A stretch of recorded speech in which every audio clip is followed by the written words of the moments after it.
الحمدللہ وحدہ والصلاة والسلام علی من لا نبی بعدہ اما بعد فاعوذ باللہ من الشیطان الرجیم بسم اللہ الرحمن الرحیم ومن یقتل مؤمنا متعمدا فجزاؤہ جہنم خالدا فیہا وغضب اللہ علیہ ولعنہ واعد لہ عذابا عظیما۔ محترم ناظرین کرام، پچھلے درس قرآن کریم میں چند وہ اعمال بیان کیے گئے تھے کہ جن کے کرنے سے اللہ تعالیٰ ناراض ہوتے ہیں، تو اسی چیز کو آگے بڑھاتے ہوئے چند وہ اعمال جن سے اللہ تعالیٰ ناراض ہوتے ہیں، مزید وہ اعمال کے جن سے اللہ تعالیٰ ناراض ہوتے ہیں، اس درس قرآن کریم میں آپ کے سامنے پیش کیے جاتے ہیں۔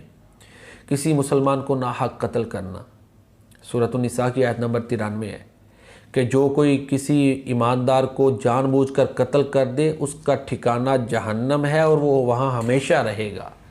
اللہ تعالیٰ اس پر ناراض ہوتے ہیں، اللہ تعالیٰ اس پر لعنت کرتے ہیں اور اس کے لیے اللہ نے بڑا عذاب تیار کر رکھا ہے۔ قتل عمد کی 4 سزائیں اس آیت مبارکہ میں بیان کی گئی ہیں۔ پہلی سزا کہ وہ ہمیشہ ہمیشہ جہنم میں رہے گا، دوسری سزا یہ ہے کہ اللہ اس سے ناراض ہو جاتے ہیں، اور تیسری سزا یہ کہ اللہ اس پہ لعنت کرتے ہیں، اس کی رحمت، اپنی رحمت سے اللہ تعالیٰ اس کو دور کر دیتے ہیں، اور اس کے لیے اللہ تعالیٰ نے بڑا عذاب جو ہے وہ تیار کر رکھا ہے۔ ایک اور گناہ جس سے اللہ تعالیٰ ناراض ہوتے ہیں وہ جہاد سے فرار، میدان جہاد سے بھاگ جانا، کیونکہ کچھ لوگ دیکھا دیکھی بھاگ جاتے ہیں نا، تو اس لیے میدان جنگ میں جب جانا ہے پہلی بات تو یہ کہ لڑائی مانگے ہی نہیں، لڑائی نہیں مانگنی چاہیے جتنی مرضی تیاری ہو، کیونکہ اللہ تعالیٰ یہ قتل و غارت انسانیت کی یہ کوئی اچھا عمل نہیں ہے۔ لڑائی نہ مانگیں، اللہ کے نبی کا فرمان بھی ہے، ہاں اگر میدان میں دشمن للکارے تو پھر ڈٹ جاؤ، لڑائی نہ اللہ سے مانگو۔ تو اللہ سورہ الانفال کی آیت نمبر 15 اور 16 میں فرماتے ہیں، یا ایھا الذین آمنوا اذا لقیتم الذین کفروا ضحفا فلا تولوهم الادبار ومن یولہم یومئذ دبرہ الا متحرفا لقتال او متحیزا الی فئہ فقد باء بغضب من اللہ ومأواہ جہنم وبئس المصیر۔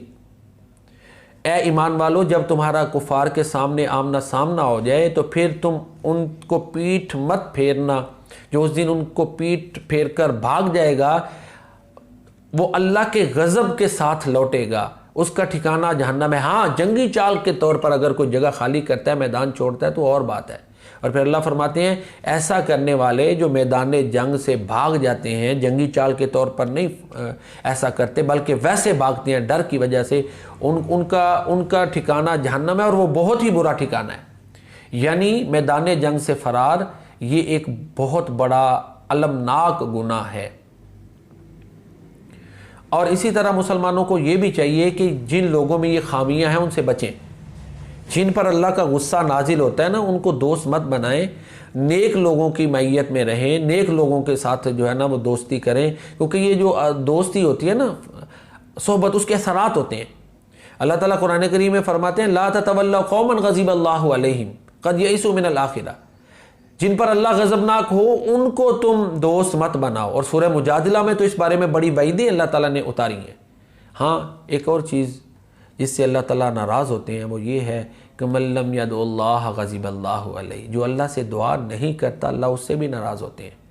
اللہ تعالیٰ سے مانگتے رہیں۔ اللہ تعالیٰ بندے کی اس ادا سے خوش ہوتا ہے کہ بندہ اس سے مانگے، رزق کی تنگ دستی ہے تو فراخی اللہ سے بندہ مانگے، بیمار ہے تو شفا اللہ سے بندہ مانگے، اسی طرح اگر تنگ دست ہے تو اللہ سے مانگے کہ تنگ دستی دور فرما، اگر کاروبار میں برکت نہیں اللہ سے دعا کرے کہ یا اللہ برکت عطا فرما، پریشانیاں ہیں تو اللہ سے دعا کرے کہ یا اللہ پریشانیوں سے نجات عطا فرما، اگر بیماری ہے تو اللہ سے شفا مانگے۔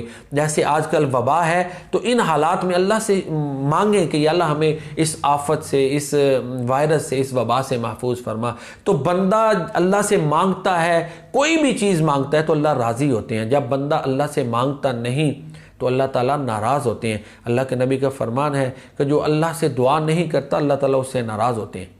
اور ایک دو احتیاطی چیزیں یہ بھی ہیں کہ ہمیں کچھ دعائیں سکھائی گئی ہیں، ایک دعا خاص کر اس ضمن میں کہ جس سے ہمیں یہ بتایا گیا ہے کہ اللہ اگر ناراض ہو تو ایک ہی حل ہے، اسی سے معافی مانگنی ہے، اسی کے در پہ جانا ہے۔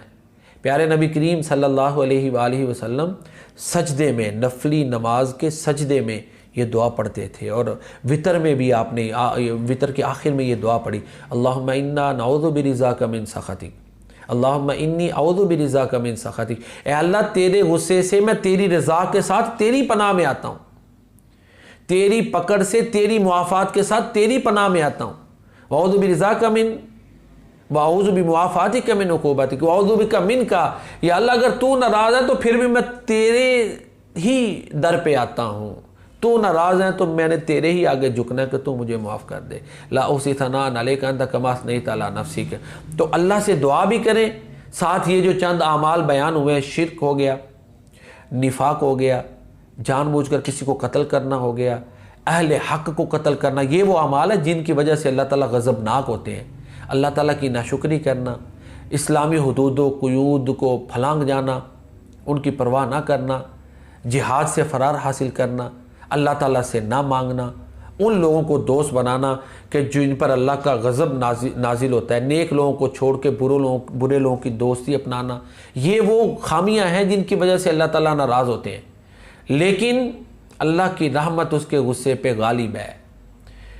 غلطی ہو جائے تو اللہ کے در پہ آئیں، اس سے معافی مانگیں، کیونکہ اللہ تعالیٰ تو جب بندہ توبہ کرتا ہے نا، اتنے خوش ہوتے ہیں کہ اللہ کے نبی نے فرمایا کہ ایک بندے کو یقین ہو کہ اس کی موت سر پہ کھڑی ہے اور وہ موت سے بچ جائے، اور اس کو اتنی خوشی ہو کہ اس کو یہ بھی نہ پتہ چلے کہ اپنی زبان سے ادا کیا کر رہا ہے، جتنی خوشی اسے ہوتی ہے، اللہ کے نبی فرماتے ہیں اس سے بڑھ کے اللہ اس بندے سے خوش ہوتے ہیں جو اس سے توبہ کرتا ہے۔ اور دیکھیں نا، اللہ کو تو ماؤں سے بڑھ کر پیار ہے۔ ماں جتنی مرضی ناراض ہو، بچہ معافی مانگے، درستگی کرے تو ماں معاف کر دیتی ہے۔ تو اللہ تو اس سے بھی بڑا رحیم ہے، غفور الرحیم ہے۔ اللہ کی رحمت اس کے غصے پہ غالب ہے۔ غلطیاں ہو تو پھر بھی اسی سے معافی مانگیں۔ ہاں، 3 چیزیں ایسی ہیں، غلطی ہو تو توبہ کرنی چاہیے، استغفار کریں، اللہ راضی ہو جاتے ہیں۔ یہ وہ عمل ہے کہ جس سے اللہ راضی ہوتے ہیں، غضبناک نہ ہو۔ ایک صحابی ہے نا، کہ اللہ کے نبی میں اللہ کے غصے سے کیسے بچ سکتا ہوں؟ تو اللہ کے نبی نے فرمایا کہ تو غصے میں مت آیا کر۔ اور تیسرا عمل، اللہ سے دعا مانگتے رہیں کہ وہ راضی رہتا ہے۔ اللہ کی بارگاہ میں یہ دعا ہے کہ اللہ تعالیٰ ہر لمحہ ہمارے اوپر رحمت رکھے، اپنی ناراضگی سے ہمیں بچائے، کیونکہ کوئی لمحہ بھی اللہ کی رحمت کے بغیر انسان سروائیو نہیں کر سکتا۔ اللہ تعالیٰ ہمیں قرآن کریم پڑھنے اور اس کو سمجھنے کی توفیق عطا فرمائے۔ السلام علیکم ورحمۃ اللہ۔